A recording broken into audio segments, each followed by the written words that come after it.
Je suis Nadège Lefort, sexothérapeute, érothérapeute, l'auteur du livre Traité des orgasmes féminins et j'exerce à Paris, à Palaiseau dans l'Essonne.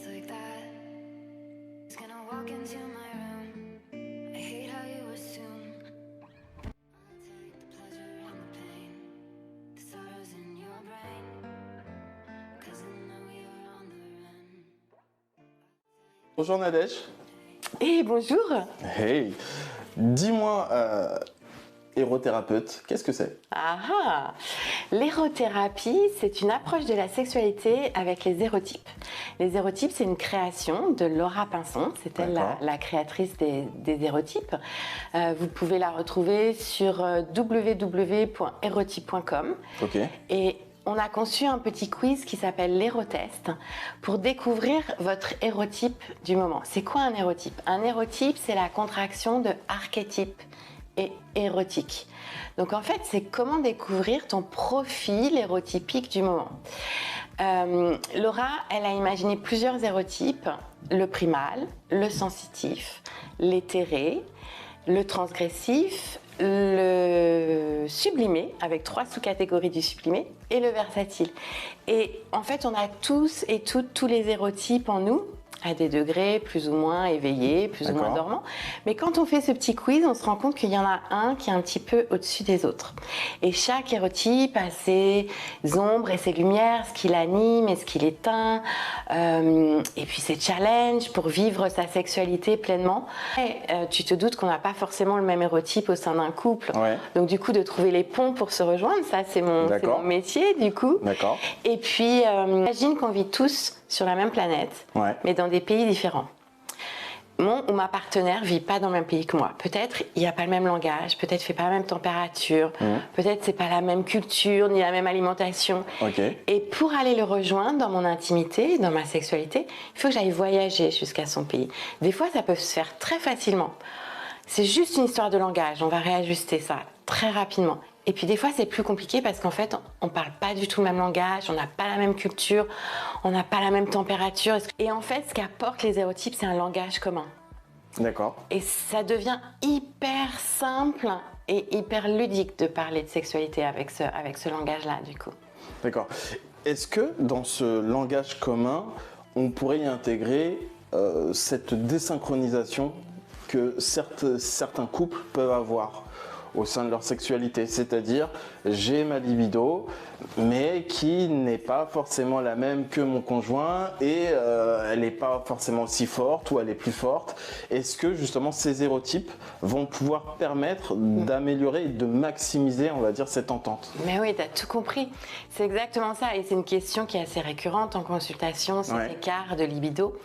Je vais te donner l'exemple de l'érotype primal et de l'érotype sensitif. D'accord. L'érotype primal, c'est brasier, c'est ardent, c'est le feu, c'est une libido spontanée, besoin de rapports fréquents, d'aller vers l'orgasme. Le primal, il a besoin d'orgasme pour se détendre, d'accord? D'accord. Dans son challenge, il va falloir qu'il fasse attention à pas se sentir frustré ou désaimé s'il n'a pas un ou une partenaire qui justement a une libido aussi élevée que lui ou elle. Le sensitif, ça va être, je dis le pour érotype, hein, ça peut être un homme ou une femme.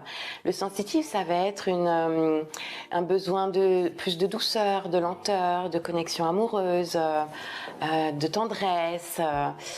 La libido, elle va être beaucoup moins élevée que celle du primal et ça va être plutôt une libido un petit peu moteur diesel. Et le sensitif, il a besoin d'être détendu pour aller vers l'orgasme.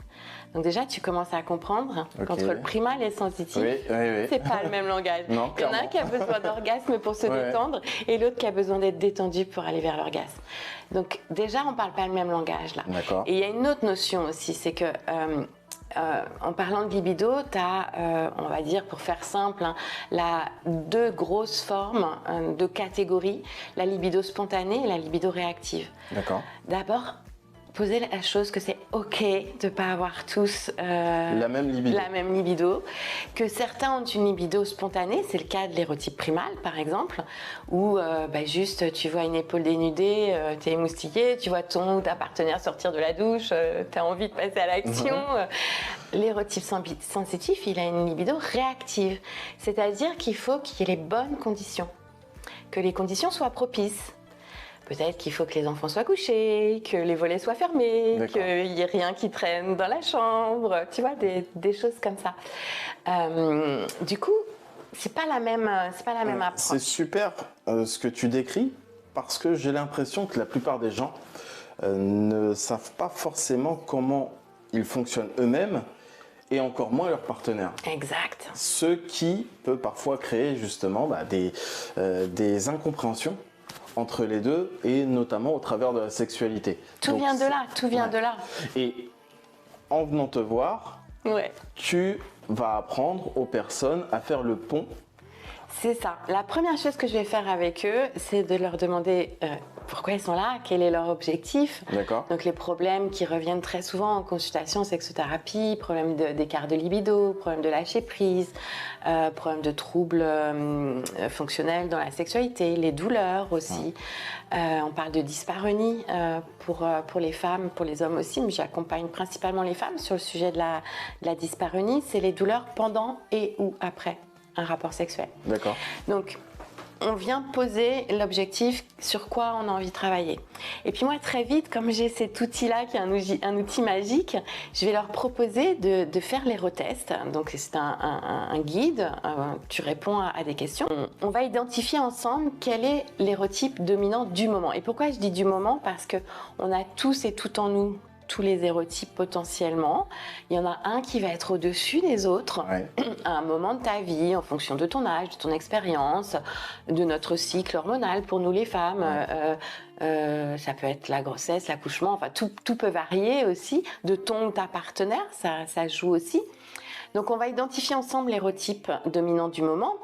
Si la personne est célibataire, on va pouvoir aller travailler sur qu'est-ce qui n'a pas fonctionné dans ses relations précédentes. D'accord. Elle va pouvoir identifier potentiellement ce qui n'a pas fonctionné avec un ou une partenaire. On est limite dans la psychanalyse là. Non, ça va pas si loin que ça. Ça va pas si loin que ça. Mais c'est vrai qu'on est un petit peu dans la thérapie quand même. D'accord. Mais ça, on remonte vraiment, on essaye de remonter.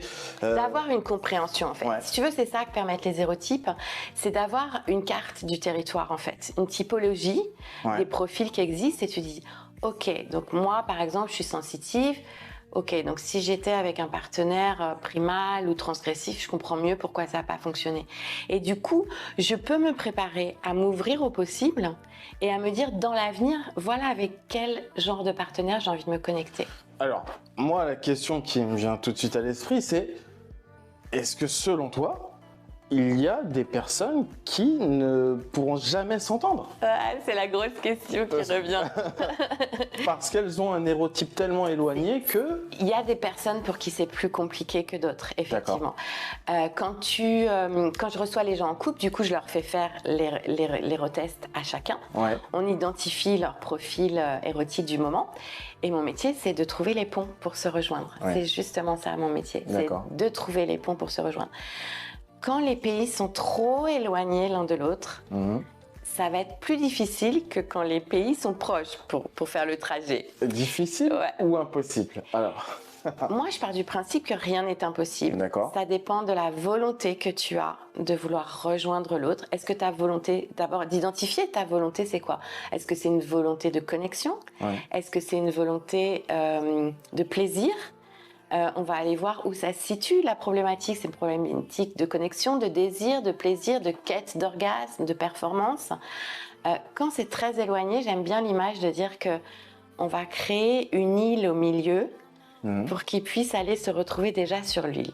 Avant d'aller chacun dans le pays de l'autre, on va aller créer ensemble une petite île intermédiaire où ils vont pouvoir aller se retrouver et se connecter. D'accord.